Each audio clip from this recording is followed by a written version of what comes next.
Hello दोस्तों, welcome to my YouTube channel. आज हम करेंगे चैप्टर 1 प्रश्नावली 1.1। चैप्टर का नाम हमारे पास है आज वास्तविक संख्याएं। वास्तविक संख्याएं होती क्या है, आज हम इसके बारे में पढ़ेंगे। तो वास्तविक संख्या को हम दो भागों में पढ़ेंगे। सबसे पहले है परिमेय संख्या। परिमेय संख्या कौन सी संख्याएं होती हैं? परिमेय संख्या वे संख्याएं होती हैं जिन संख्याओं को हम p बटे क्यू के रूप में लिख सकते हैं। यानी कि एक तरीके से हम भिन्न संख्या को भी हम परिमेय संख्या कह सकते हैं। ठीक है। और जहाँ पर जो नीचे वाली संख्या है यानी कि क्यू होता है p बटे क्यू, क्यू हमारे पास क्या होता है नॉन जीरो, यानी कि कभी भी जीरो नहीं होगा, वो हमारे पास परिमेय संख्या है। और अपरिमेय संख्या क्या होती है?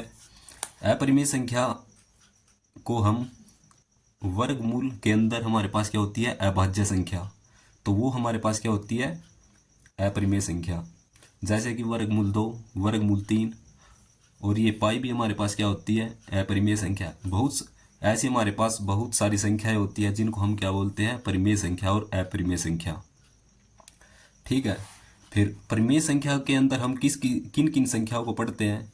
परिमेय संख्या के अंदर हमारे पास होती है एक प्राकृतिक संख्या होती है, पूर्ण संख्या होती है और पूर्णांक संख्याएं होती है। प्राकृतिक संख्या कौन सी होती है? ये हमारे पास ये प्राकृतिक संख्याएं होती है जिन संख्याओं की शुरुआत एक से होती है, जैसे 1, 2, 3, 4, 5। ये हमारे पास बहुत सारी संख्याएं होती है यानी कि अपरिभाषित संख्याएं। और पूर्णांक ये पूर्ण संख्या कौन सी होती है? जिन संख्याओं की शुरुआत हमारे पास 0 से होती है उनको हम पूर्ण संख्याएं बोलते हैं, जैसे 0, 1, 2, 3। और ये हमारे पास अपरिभाषित संख्याएं होती है। ठीक है। और पूर्णांक संख्याएं हमारे पास कौन सी होती है? पूर्णांक संख्याएं वे संख्याएं होती है जिसको हम माइनस वाली संख्या लेते हैं, हम पूर्णांक संख्या के अंदर 0 लेते हैं, और ये पॉजिटिव संख्या यानी कि धनात्मक संख्याएं लेते हैं। ये हमारे पास माइनस इन्फिनेटिव से लेकर इन्फिनेटिव तक संख्याएं होती है, इसको हम क्या बोलते हैं पूर्णांक संख्याएं। तो उसके बाद हम देख लेते हैं कि अभाज्य संख्याएं कौन सी संख्याएं होती है। अभाज्य संख्या वे संख्याएं होती हैं जिन संख्या के केवल और केवल दो गुणनखंड होते हैं। जैसे हमारे पास संख्या है 2, इसके हमारे पास गुणनखंड क्या हो जाएंगे, 1 हो जाएगा और 2 हो जाएगा। गुणनखंड का मतलब क्या होता है? गुणनखंड वे संख्याएं होती है जो इस संख्या को पूरी तरह से भाग कर दे, यानी कि शेषफल 0 बचे, तो वो हमारे पास क्या होती है गुणनखंड होते हैं जो इस संख्या को पूरी तरह से भाग कर रहे हैं। जैसे कि 1 और 1 2 हो जाएगा, वो इस संख्या को पूरी तरह से भाग कर रहे हैं, तो वो हमारे पास क्या हो जाएंगे गुणनखंड हो जाएंगे। और यदि हमारे पास इस संख्या के केवल और केवल दो गुणनखंड है तो इसको हम क्या बोलेंगे अभाज्य संख्या। इसी तरीके से हमारे पास संख्या 3 है, 3 के भी हमारे पास क्या हो जाएंगे दो गुणनखंड हो जाएंगे, जैसे 1 और 3। ठीक है। इसी तरीके से हमारे पास संख्या 5 है, 5 के भी हमारे पास दो गुणनखंड हो जाएंगे, 1 और 5। ऐसे हमारे पास बहुत सारी संख्याएं होती है अभाज्य संख्याएं। और उसके बाद आते हैं हमारे पास भाज्य संख्या। भाज्य संख्या क्या होती है? भाज्य संख्या वो संख्या होती है जिसके 2 से ज़्यादा गुणनखंड होते हैं, 2 से ज़्यादा गुणनखंड। जैसे हमारे पास संख्या है 8, 8 संख्या के यदि हम गुणनखंड देखें तो हमारे पास सबसे पहले 1 आ जाएगा, उसके बाद 2 आ जाएगा, क्योंकि 8 जो है 2 से पूरी तरह से भाग हो जाएगी। और इसी तरीके से हमारे पास संख्या 4 आ जाएगी, और 4 ये 8 जो है 4 से पूरी तरह से भाग हो जाएगा। उसके बाद 8 है, जो 8 जो है 8 को पूरी तरह से भाग कर देगा। इनको हम क्या बोलते हैं भाज्य संख्याएं। यानी कि जिस संख्या के 2 से ज़्यादा गुणनखंड हो तो उस संख्या को हम क्या बोलते हैं भाज्य संख्या। ठीक है। तो हम देख लेते हैं प्रश्नावली 1.1। ये हमारे पास प्रश्नावली 1.1 है। तो इसमें हमें पहले क्वेश्चन में हमें क्या दिया गया है? हमें दिया गया है कि निम्नलिखित संख्याओं को अभाज्य गुणनखंड गुणनखंडों के गुणनफल के रूप में व्यक्त कीजिए। ठीक है, तो हमें पहला पार्ट हमें क्या दिया गया है, पहले पार्ट में हमें 140 दिया गया है। तो 140 के हमें क्या करना है, अभाज्य गुणनखंड करने हैं। अभाज्य गुणनखंड वही संख्या होती है जिसके केवल और केवल 2 गुणनखंड होते हैं। ठीक है, तो 140 को हम अभाज्य गुणनखंड के रूप में लिखेंगे। तो ये देख, हमारे पास संख्या 140 है। तो सबसे पहले हम 140 को सबसे छोटी संख्या से चलाएंगे। जैसे हम इसको 2 से चलाते हैं तो ये हमारे पास कितना आएगा, 2 से जब हम इसको 14 को चलाते हैं तो ये हमारे पास कितना आएगा, 7, क्योंकि 2 सते 14 और ये हमारे पास आ जाएगा। उसके बाद हम इस 70 को चलाएंगे, इसको हम सबसे छोटी संख्या से भाग देंगे, यानी कि चलाते हैं तो ये हमारे पास कितना आ जाएगा, 2 से भाग होने के बाद ये 2 तिये 6, 1 बचेगा और ये एक इस साइड आके हमारे पास कितना बन जाएगा, 10 बन जाएगा। तो 2 से चलाएंगे तो ये 5 बार जाएगा, तो ये हमारे पास कितना बन गया, 35। तो अब हम इस 35 को चलाते हैं 5 से। जैसे हम इसको 5 से चलाते हैं तो ये कितने बार जाएगा, ये जाएगा 7 बार। ठीक है, उसके बाद हम इसको चलाते हैं 7 को तो ये 7 से जाएगा 1 बार। तो ये इस तरीके से हमारे पास 140 के अभाज्य गुणनखंड ये हमारे पास गुणनखंड आ गए हैं। इन गुणनखंडों को हम इस तरीके से लिख लेते हैं, जैसे कि हमारे पास 140 के गुणनखंड आ चुके हैं, ये 2 गुणा 2 गुणा 5 और ये गुणा 7। ठीक है, ये हमारे पास 140 के अभाज्य गुणनखंड आ चुके हैं। अब हम इनको अभाज्य संख्या के रूप में लिखेंगे। तो हम लिख सकते हैं 2 गुणा 2 को 2 की घात 2। ठीक है, क्योंकि यहाँ पर 2 की घात 1 है और यहाँ पर भी हमारे पास 2 की घात 1 है। जब हमारे पास बेस सेम होता है तो पावर जुड़ जाती है। तो इसको हम इस तरीके से लिख सकते हैं 2 की घात 2 गुणा 5 गुणा 7। तो ये हमारे पास क्या आ जाएंगे, 140 के अभाज्य गुणनखंड आ जाएंगे। इसी तरीके से हमें दूसरे पार्ट में हमें क्या दिया गया है, 156 दिया गया है। तो 156 के अभाज्य गुणनखंड क्या होंगे।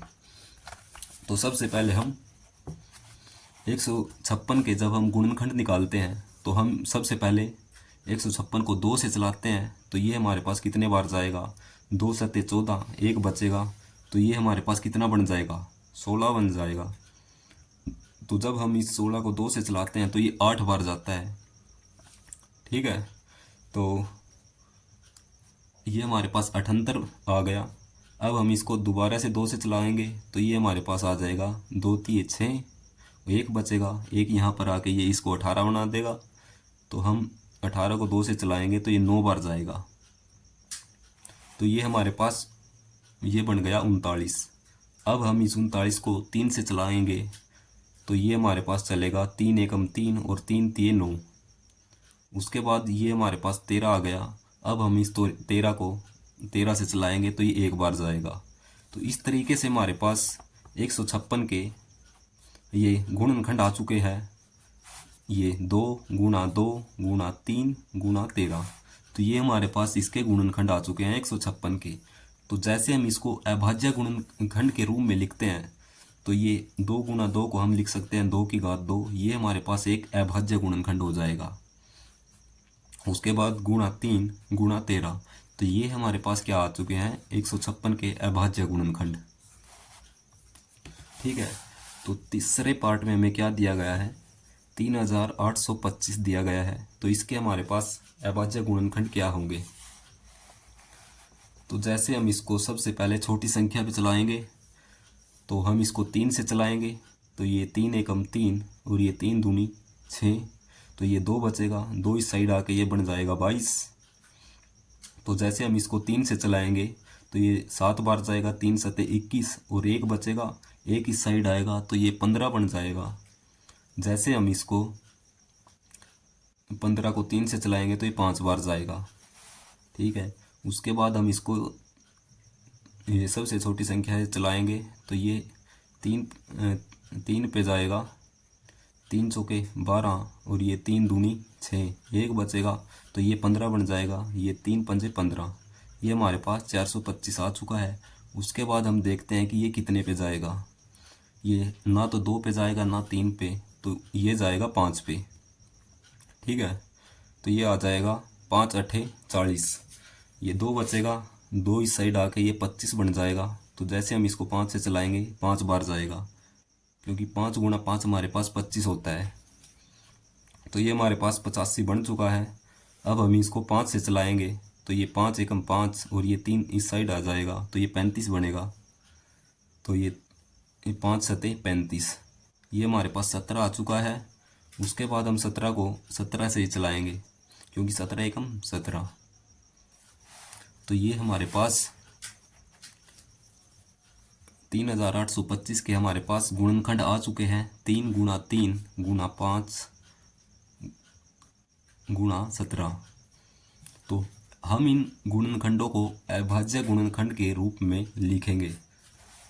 तो इसको हम लिख सकते हैं 3 की पावर 2, क्योंकि यहाँ पर हमारे पास बेस सेम है तो पावर जुड़ जाएगी। यहाँ पर 3 की पावर 1 है, यहाँ पर 3 की पावर 1।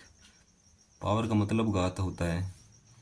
तो ये हमारे पास कितना बन जाएगा, 3 की घात 2 गुणा 5 की घात 2 गुणा 17। तो इस तरीके से हमारे पास इसके अभाज्य, इस संख्या के अभाज्य गुणनखंड आ जाएंगे।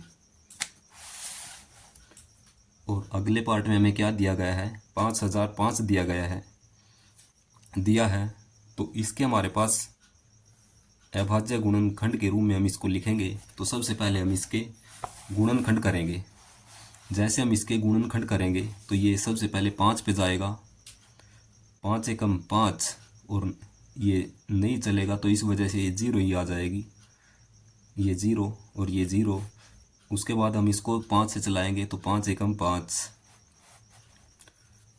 तो ये हमारे पास बन चुका है 1001। जैसे हम इसको देखते हैं कितने पे जाता है, तो ये सबसे पहले हम इसको छोटी संख्या पे चलाते हैं। तो ये ना 2 से जाएगा, ना 3 से, ना 4 से और ना 5 से, तो ये जाएगा 7 से।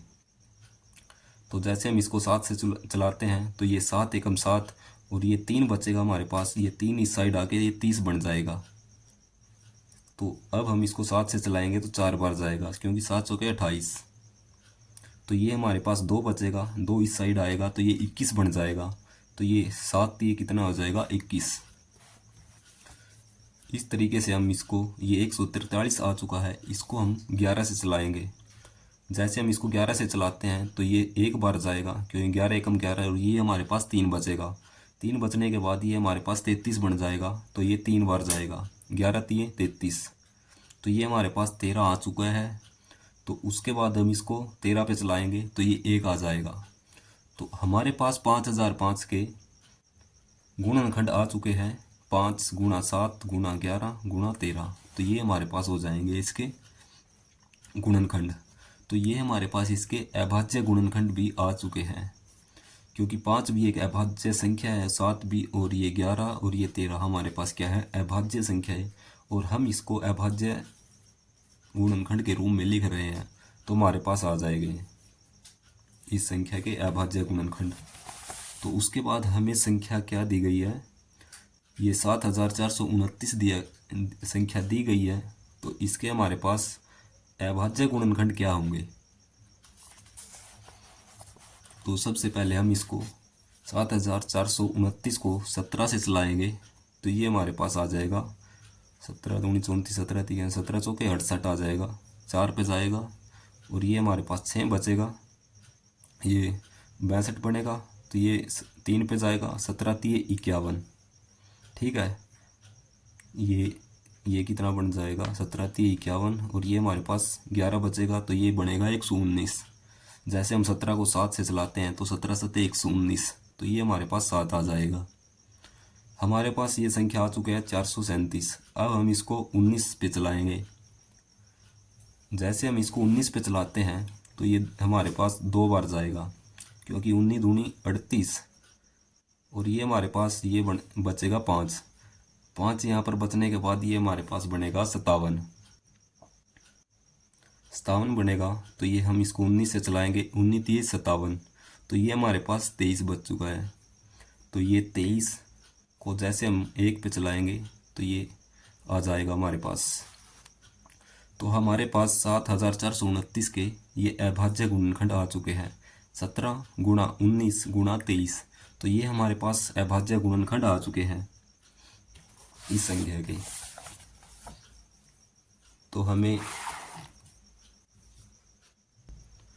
तो क्वेश्चन 2 में हमें दिया गया है कि पूर्णांकों के निम्नलिखित युग्म के HCF और LCM ज्ञात कीजिए तथा इनकी जांच कीजिए कि दो संख्याओं का गुणनफल किसके बराबर होगा, HCF गुणा LCM।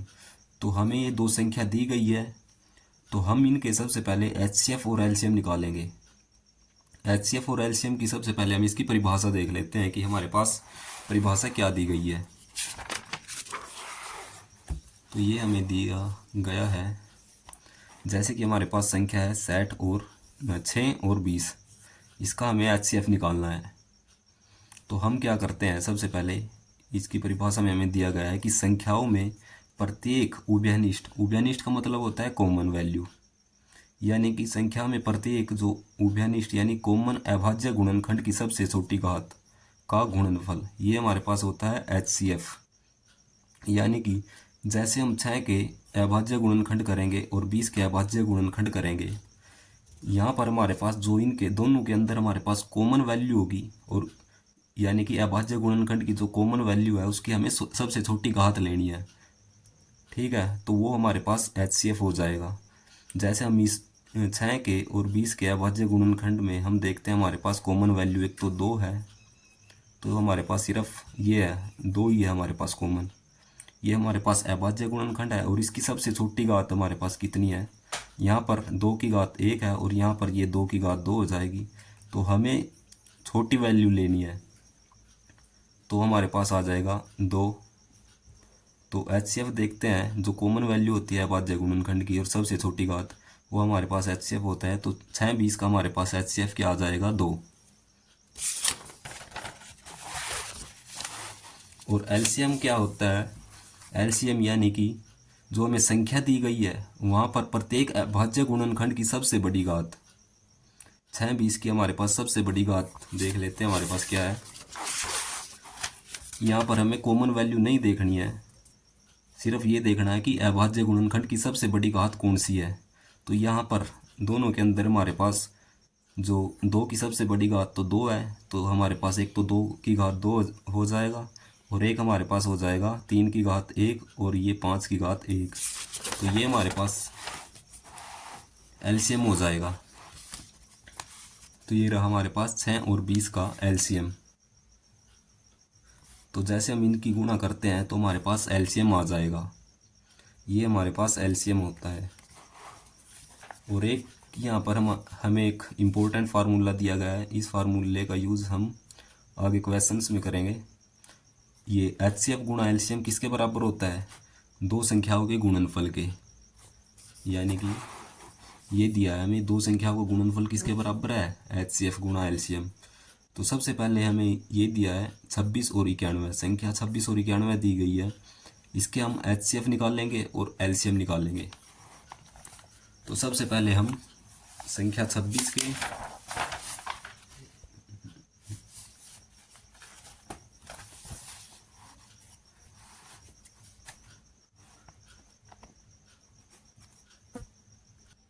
सबसे पहले हम 26 और 91 के गुणनखंड करेंगे। तो ये हमारे पास 26 के गुणनखंड आ जाएंगे। जैसे हम इसको 2 से चलाएंगे तो ये हमारे पास 13 से ये जाएगा, 2 एकम 2 और ये 2 तिये 6 और ये हमारे पास 13 आ चुका है। इसको हम 13 से चलाएंगे, 13 एकम 13।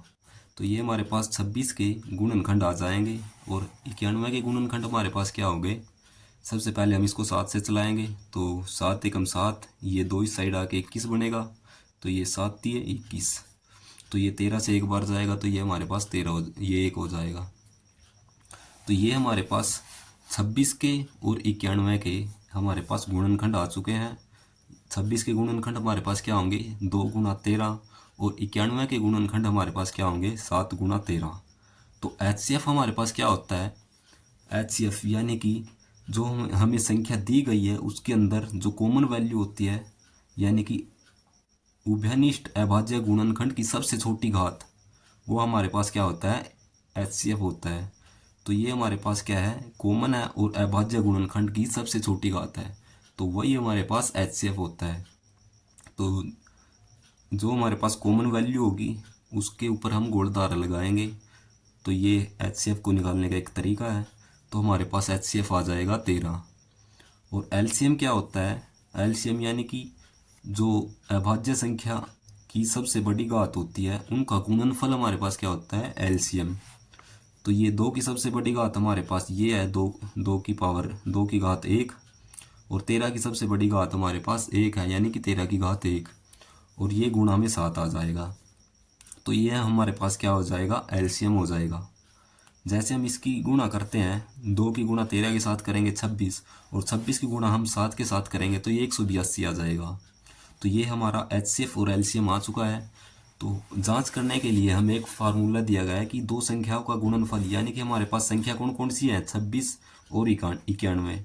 तो यानी कि दो संख्या इनकी यदि हम गुणा करते हैं और HCF और LCM की गुणा करते हैं, यदि वो बराबर आ जाता है तो जांच हमारी पूरी हो जाएगी। यानी कि ये हम करेंगे, जैसे दो संख्याओं का गुणनफल बराबर है HCF गुणा LCM। तो हाँ, हमारे पास दोनों संख्या है। पहली संख्या हमारे पास 26 है और दूसरी संख्या हमारे पास 91 है। ये किसके बराबर है? HCF हमारे पास कितना आया है? 13, और LCM हमारे पास कितना आया है? 182। जैसे हम इनकी गुणा करते हैं तो ये दोनों संख्या बराबर आ जाएगी। यदि ये बराबर है तो इसका मतलब ये चीज़ ट्रू है, सत्य है। तो इस तरीके से हमें जांच करनी है। तो हमें ये दूसरे क्वेश्चन के सेकंड पार्ट में हमें क्या दिया है? संख्या दी है 510 और 92। ठीक है, तो हम इसके क्या करेंगे? सबसे पहले अभाज्य गुणनखंड करेंगे। इसको अभाज्य गुणनखंड के रूप में लिखेंगे। तो जैसे हम 510 के गुणनखंड करते हैं तो ये आ जाएंगे 2, 5, 3 और ये 17। और इसी तरीके से हमारे पास 92 के गुणनखंड आ जाएंगे। सबसे पहले हम इसको 2 से चलाएंगे, ये 40 बनेगा। उसके बाद हम इसको 2 से चलाएंगे तो ये हमारे पास 23।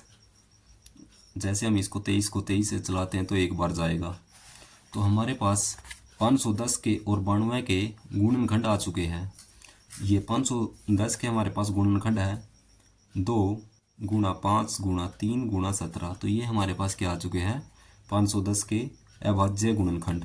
और 92 के अभाज्य गुणनखंड हमारे पास ये गुणनखंड क्या क्या है? 2 गुणा 2 गुणा 23।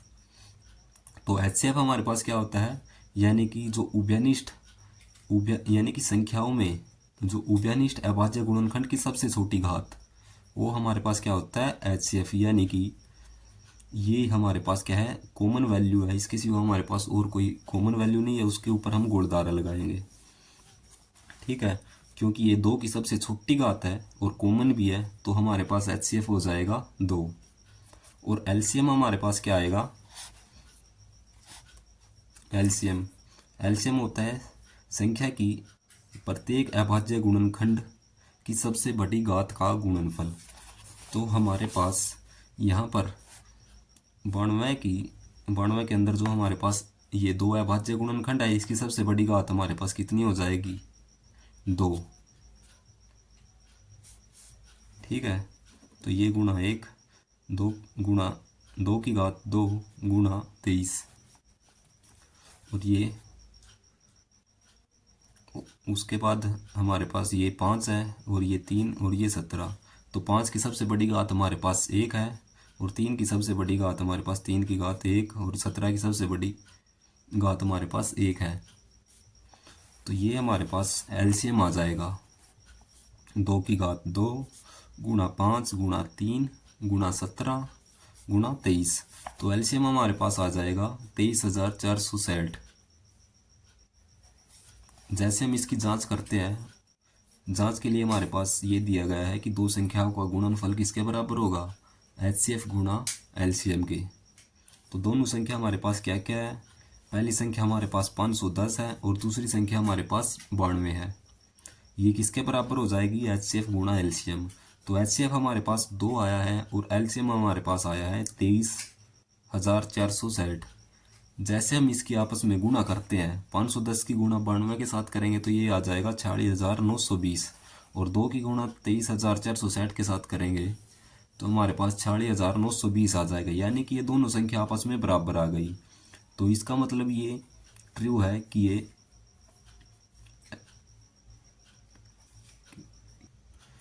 तो सेकंड क्वेश्चन का हमें थर्ड पार्ट क्या दिया गया है, इसमें हमारे पास संख्या दी गई है 336 और 54। तो इसके हम जैसे ही गुणनखंड करते हैं तो ये आ जाएंगे हमारे पास 336 के हमारे पास गुणनखंड ये आ जाएंगे 2 × 2 × 2 × 2 × 3 और गुणा 7। तो ये हमारे पास 336 के गुणनखंड आ जाएंगे। इसी तरीके से हम 54 के जैसे हम गुणनखंड निकालेंगे तो ये हमारे पास 54 के गुणनखंड हो जाएंगे। ठीक है, तो ये हम लिखेंगे इनके गुणनखंड को। तो ये हमारे पास गुणनखंड है। उसके बाद हम इसका HCF निकालेंगे। HCF हमारे पास क्या होता है, यानी कि जो हमारे पास कॉमन वैल्यू होती है इन संख्याओं की, जो हमारे पास अभाज्य यानी कि कॉमन अभाज्य गुणनखंड की सबसे छोटी घात हमारे पास HCF होता है, उनका गुणनफल होता है। यानी कि कॉमन अभाज्य गुणनखंड की सबसे छोटी घात का गुणनफल ही हमारे पास HCF होता है। तो हमारे पास 2 की सबसे छोटी घात हमारे पास ये हो जाएगी 2 की घात 1, यानी कि इस अभाज्य गुणनखंड की कॉमन वैल्यू है तो ये हो जाएगी 2। और यहाँ पर 3 की सबसे छोटी घात हमारे पास 1 है तो हम इसको कॉमन लेंगे। तो ये 2 की यानी कि कॉमन अभाज्य गुणनखंड की सबसे छोटी घात का गुणनफल यानी कि 2 की गुणा 3 के साथ करेंगे तो हमारे पास HCF आएगा 6। इसी तरीके से हम एलसीएम देख लेते हैं। एलसीएम क्या होता है, संख्याओं का प्रत्येक अभाज्य गुणनखंड की सबसे बड़ी घात का गुणनफल, वो हमारे पास एलसीएम होता है। तो यहाँ पर हमारे पास 2 की सबसे बड़ी घात क्या है, 2 की घात 4 है। और उसके बाद हमारे पास संख्या है 3, तो 3 की सबसे बड़ी घात हमारे पास कितनी है, 3 की घात 3। और उसके बाद हमारे पास संख्या 7 है, तो 7 की सबसे बड़ी घात ही हमारे पास 1 है। तो ये हमारे पास एलसीएम हो जाएगा 2 की पावर 2 की घात 4 गुणा 3 की घात 3 गुणा 7। जैसे हम इसको आगे सोल्व करते हैं, 2 की घात 4 हमारे पास 16 हो जाएगा और 3 की घात 3 हमारे पास 27 हो जाएगा और ये गुणा 7।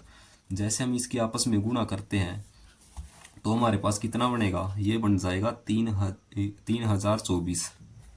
तो इस तरीके से हमें इसका HCF, इन संख्याओं का HCF और LCM निकालना है। उसके बाद हम इसकी जांच करते हैं। जांच के लिए हमारे पास क्या होता है, दो संख्याओं का गुणनफल किसके बराबर होता है, HCF गुणा LCM के।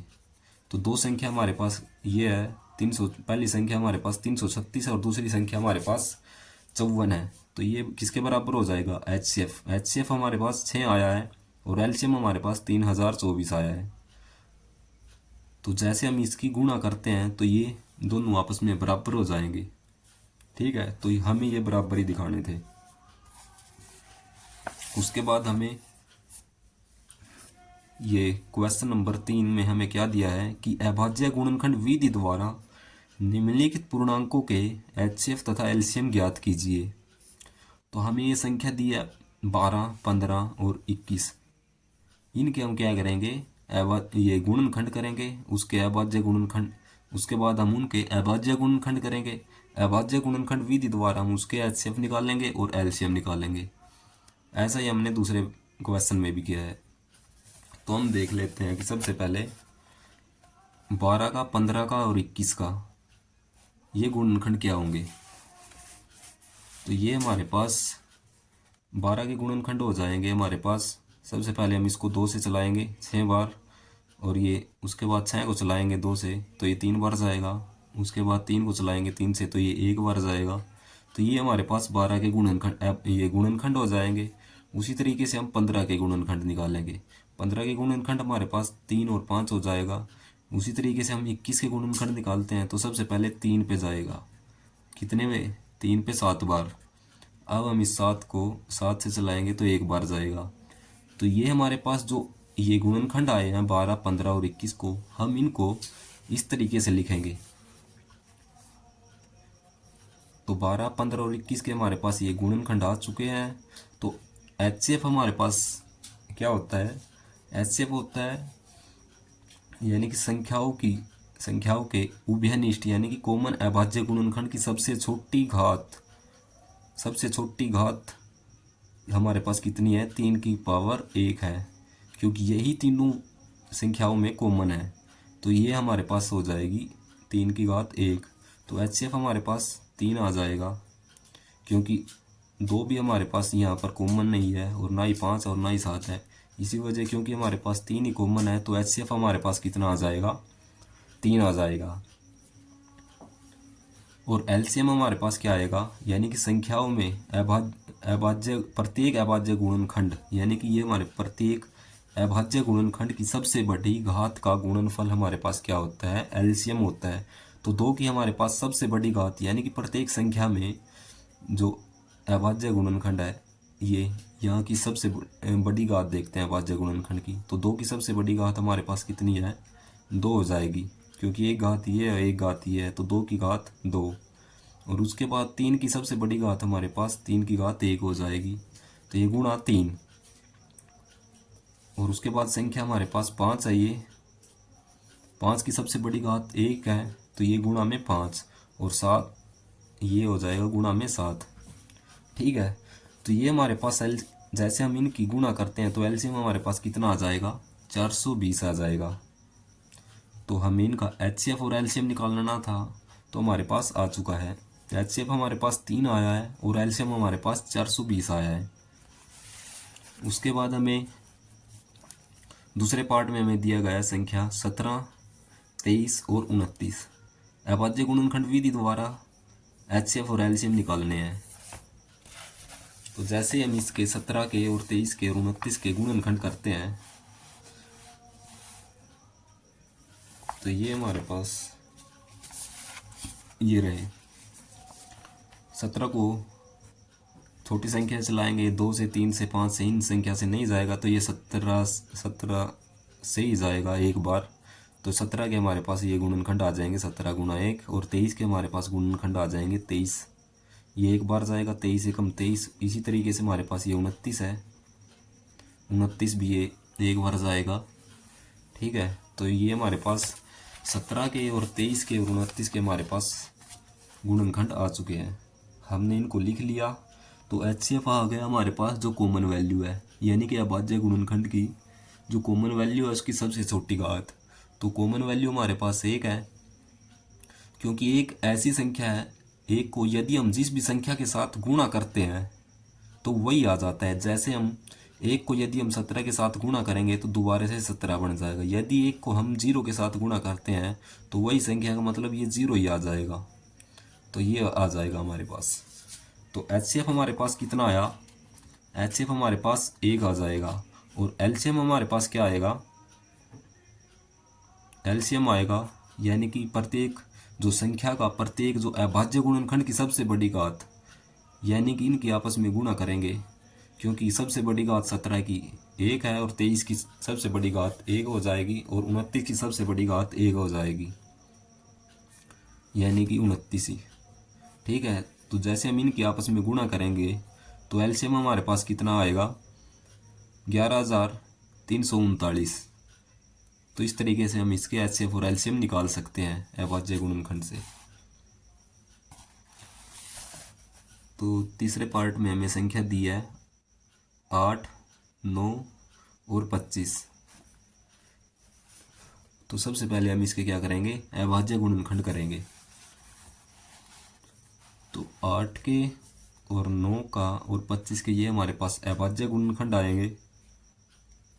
ठीक है, तो ये सबसे पहले 2 से जाएगा 4 बार, और ये 4 आएगा, ये इस 4 को ये 2 से जाएगा 4 2 बार, ये हमारे पास 2 बन गया। अब ये 2 जो है कितने जाएगा, 2 से 1 बार जाएगा। इसी तरीके से हम 9 के और 25 के क्या करेंगे, गुणनखंड करेंगे। ठीक है, तो ये हमारे पास 8 के, 9 के और 25 के हमारे पास गुणनखंड आ चुके हैं। तो हमारे पास जो कॉमन वैल्यू है अभाज्य गुणनखंड की सबसे छोटी घात, तो वो हमारे पास एचसीएफ हो जाएगा। तो एचसीएफ हमारे पास कितना आया, 1। और एलसीएम हमारे पास हो जाएगा प्रत्येक, यानी संख्याओं के प्रत्येक अभाज्य गुणनखंड की सबसे बड़ी घात। तो 2 की सबसे बड़ी घात हमारे पास कितनी है, ये रही 2 की सबसे बड़ी घात 3 हो जाएगी, क्योंकि एक घात यहाँ पर है, एक यहाँ पर और एक यहाँ पर। जब जब हमारे पास बेस सेम होता है तो पावर जुड़ जाती है, यानी कि घात जुड़ जाती है। घात जुड़ने के बाद ये हमारे पास 2 की घात 3 हो जाएगा। तो हमने लिख लिया 2 की घात 3। और 3 की सबसे बड़ी घात हमारे पास कितनी है? 3 की सबसे बड़ी घात 2 हो जाएगी। उसी तरीके से 5 की सबसे बड़ी घात हमारे पास 2 हो जाएगी। तो जैसे हम इसको देखते हैं, 2 की घात 3 हमारे पास किसके बराबर होता है? यानी कि 2 गुना 2 गुना 2, यानी कि 2 की गुणा 3 बार करेंगे तो ये 8 आ जाएगा। उसी तरीके से हम 3 की गुणा 2 बार करेंगे तो ये हमारे पास कितना बनेगा? ये बन जाएगा हमारे पास 9। और इसी तरीके से हम 5 की गुणा 2 बार करेंगे तो हमारे पास 25 आ जाएगा। जैसे हम इन संख्या की आपस में गुणा करते हैं तो ये हमारे पास कितना आ जाएगा? 1800। इस तरीके से हमारे पास ये HCF और LCM आ जाएगा। तो क्वेश्चन नंबर 4 में हमें क्या दिया है? क्वेश्चन नंबर 4 में हमें दिया है कि HCF, ये दो संख्याओं का HCF हमें कितना दिया है? 9। तो पहली संख्या हमारे पास ये 306 हो जाएगी और दूसरी संख्या हमारे पास क्या हो जाएगी? 657। तो हमें क्या करना है कि उसका LCM ज्ञात करना है। ठीक है, तो हम लिखेंगे ये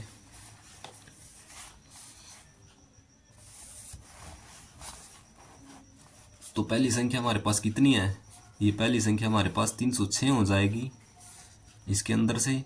और दूसरी संख्या हमारे पास क्या हो जाएगी? 657। जैसे हम इन दोनों, तो हमें HCF दिया है इन दोनों संख्याओं का, तो हमें दोनों संख्याओं का 306 का और 657 का HCF हमें 9 दिया है। तो हमें LCM ज्ञात करना है। तो LCM के लिए हमारे पास ये फार्मूला है, ये रहा। HCF गुणा LCM किसके बराबर होगा? ये हो जाएगा A गुणा B, यानी कि ये हमारे पास पहली संख्या है और B हमारे पास क्या है? दूसरी संख्या।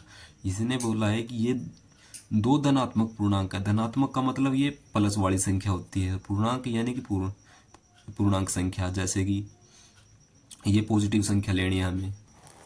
ठीक है, तो जैसे हम इनको फार्मूले के अंदर रखते हैं तो हमारे पास ये आ जाएगा, दो संख्याओं का गुणनफल बराबर HCF गुणा LCM। तो HCF हमारे पास 9 दिया है, LCM निकालना है तो गुणा में LCM। और पहली संख्या ये है और दूसरी संख्या ये है।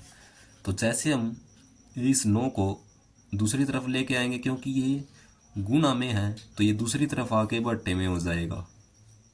ठीक है, यदि ये किसी संख्या के प्लस या माइनस में होता तो दूसरी तरफ आके ये प्लस या माइनस का हो जाता है। अगर इस साइड प्लस का होता तो इस साइड आके माइनस का हो जाता है, यदि ये किसी दूसरी संख्या के प्लस में दिया हो, प्लस में या माइनस में। तो अब ये गुणा है तो इस वजह से ये इसके बट्टे में आ जाएगा। तो ये कितना बनेगा? 306 गुणा 657 बट्टे में 9 किसके बराबर हो जाएगा? LCM के। उसके बाद हम इसको काटेंगे। ये 306 को जैसे हम 9 से काटेंगे तो ये कितने पे कटेगा? ये 34 पे, क्योंकि 9 3 27, तो ये 3 बचेगा, ये यहाँ पर 3 आके 36 बन जाएगा। और ये कटेगा 9 चौके 36। ठीक है, ये 34 आ जाएगा और गुणा में 657। जैसे हम 34 की और 657 की गुणा करते हैं तो हमारे पास LCM आ जाएगा। तो LCM हमारे पास कितना आया? LCM आ जाएगा 22,338। ठीक है, हमने यहाँ पर गुणा भी की है 657 की और 34 की, तो ये 22,338 आ जाएगा हमारे पास LCM। उसके बाद क्वेश्चन नंबर 5 में हमें क्या दिया है कि जांच कीजिए कि क्या किसी प्राकृतिक संख्या n के लिए संख्या 6 की घात n अंक 0 पर समाप्त हो सकती है, क्योंकि वो संख्या 0 पर समाप्त होगी जो 2 गुणा 5 के रूप में होगी। यदि हम 2 की गुणा 5 के साथ करते हैं तो हमारे पास कितना बन जाएगा? 2 की गुणा 5 के साथ करेंगे तो ये हमारे पास 10 बन जाएगा। तो इसने बोला है कि हमें वो संख्या ज्ञात करनी है जो 0 पर समाप्त हो। हमें पूछा है कि 6 की पावर n क्या 0 पर समाप्त होनी है, तो हमें ये बताना है। ठीक है, तो जो संख्या 2 गुणा 5 के रूप में होगी वही क्या 0 पर समाप्त होगी। तो 6 की घात n को हम किस तरीके से लिख सकते हैं। 6 की घात n के हमारे पास अभाज्य गुणनखंड क्या होंगे। 6 को हम लिख सकते हैं 2 गुणा 3 और इसकी घात n है। तो जैसे हम इस n को अंदर लेके जाएंगे तो ये 2 पे अलग से आ जाएगी और 3 पे अलग से आ जाएगी, तो ये बन जाएगा 2 की घात n गुणा 3 की घात n। ठीक है। तो हम जानते हैं कि कोई भी प्राकृतिक संख्या शून्य पर समाप्त होती है यदि उसके अभाज्य गुणनखंड किसके रूप में हो, 2 की घात n गुणा 5 की घात n के रूप में हो। तो हमें ये लाइन लिखनी है। ठीक है।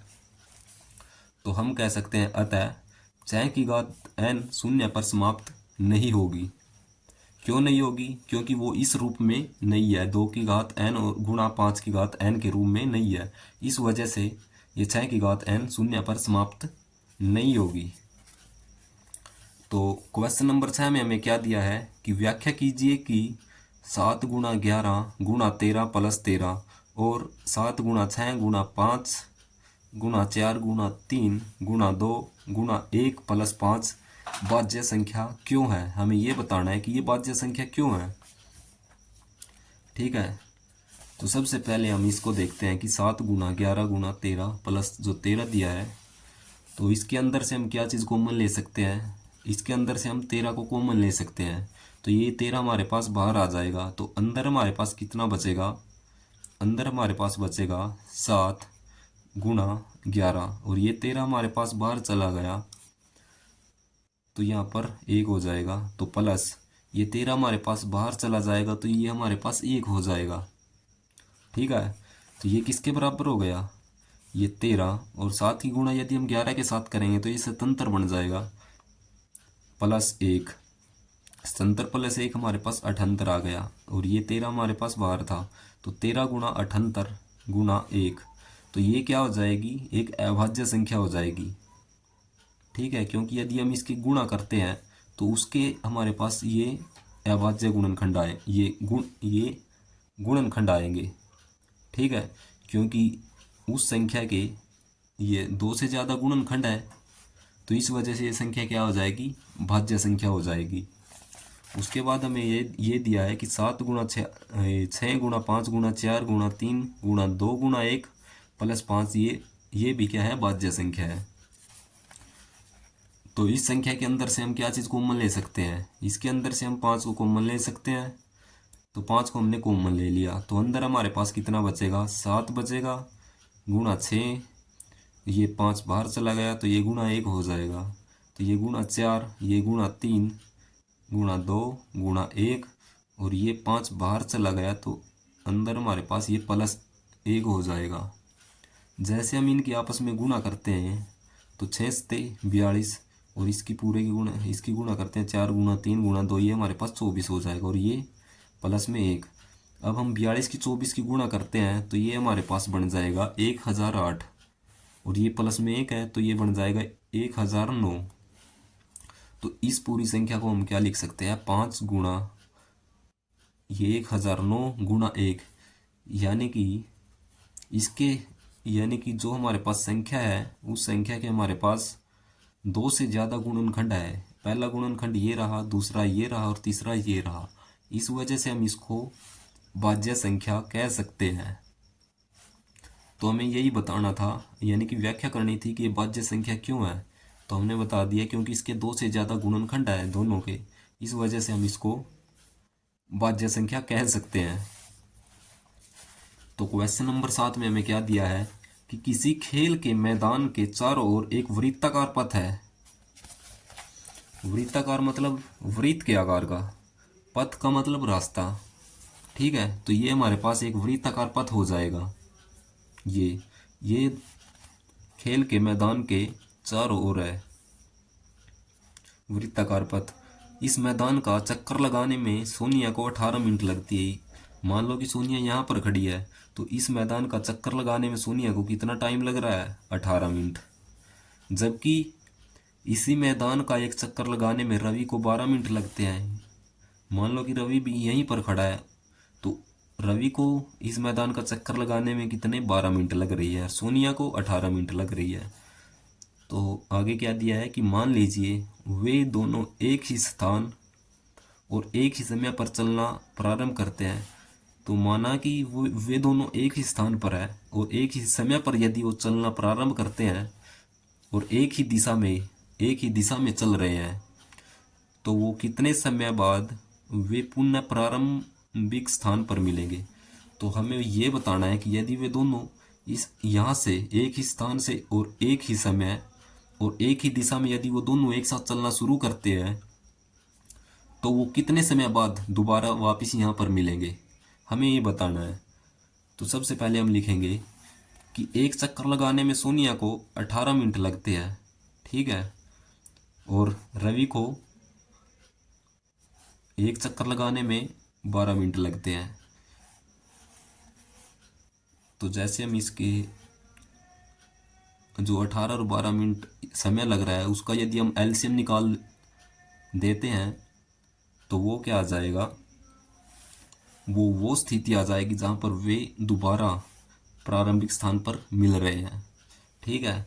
तो हम 18 के और 12 के सबसे पहले क्या करेंगे, गुणनखंड करेंगे। तो हमारे पास 12 के और 18 के हमारे पास गुणनखंड क्या क्या है, ये आ गए 2 गुणा 2 गुणा 3। तो 12 के गुणनखंड हमारे पास ये आ गए और 18 के गुणनखंड हमारे पास आए 2 गुणा 2 गुणा 3। इनको हम क्या करेंगे, अभाज्य गुणनखंड के रूप में लिखेंगे, ठीक है। तो ये अभाज्य गुणनखंड के रूप में हो जाएगा 2 की घात 2 गुणा 3 और ये हो जाएगा हमारे पास 2 गुणा 3 की घात 2। तो हमारे पास ये इसके क्या हो गए, अभाज्य गुणनखंड हो गए। तो 12 और 18 का हमारे पास एलसीएम देखते हैं। एलसीएम क्या होता है, एलसीएम वो होता है कि प्रत्येक जो यानी कि संख्याओं में प्रत्येक अभाज्य गुणनखंड की सबसे बड़ी घात का गुणनफल। तो 2 की सबसे बड़ी घात यहाँ पर हमारे पास कितनी है, 2 है, ठीक है। तो ये 2 की घात 2 हो जाएगा और यहाँ पर हमारे पास 3 है, तो 3 की सबसे बड़ी घात दोनों के अंदर क्या है, 3 की सबसे बड़ी घात हमारे पास 3 की घात 2 है, तो ये हो जाएगा 3 की घात 2। जैसे हम इनकी आपस में गुणा करते हैं, 2 की घात 2 गुणा 3 की घात 2, तो 2 की घात 2 हमारे पास हो जाएगा 4 गुना, और 3 की घात 2 हमारे पास कितना हो जाएगा, 9। यानी कि 3 की घात 2 को हम क्या लिख सकते हैं, 3 गुणा 3। यदि हम इनकी आपस में गुणा करेंगे तो ये 9 हो जाएगा। तो 4 गुणा 9 हमारे पास कितना आया, 36। यानी कि जो सोनिया और रवि है वो 36 मिनट के बाद दोबारा एक ही स्थान पर, यानी कि 36 मिनट के बाद पुनः वे प्रारंभिक स्थान पर मिलेंगे, ठीक है। यदि वीडियो अच्छी लगे तो चैनल को लाइक शेयर और सब्सक्राइब ज़रूर करें।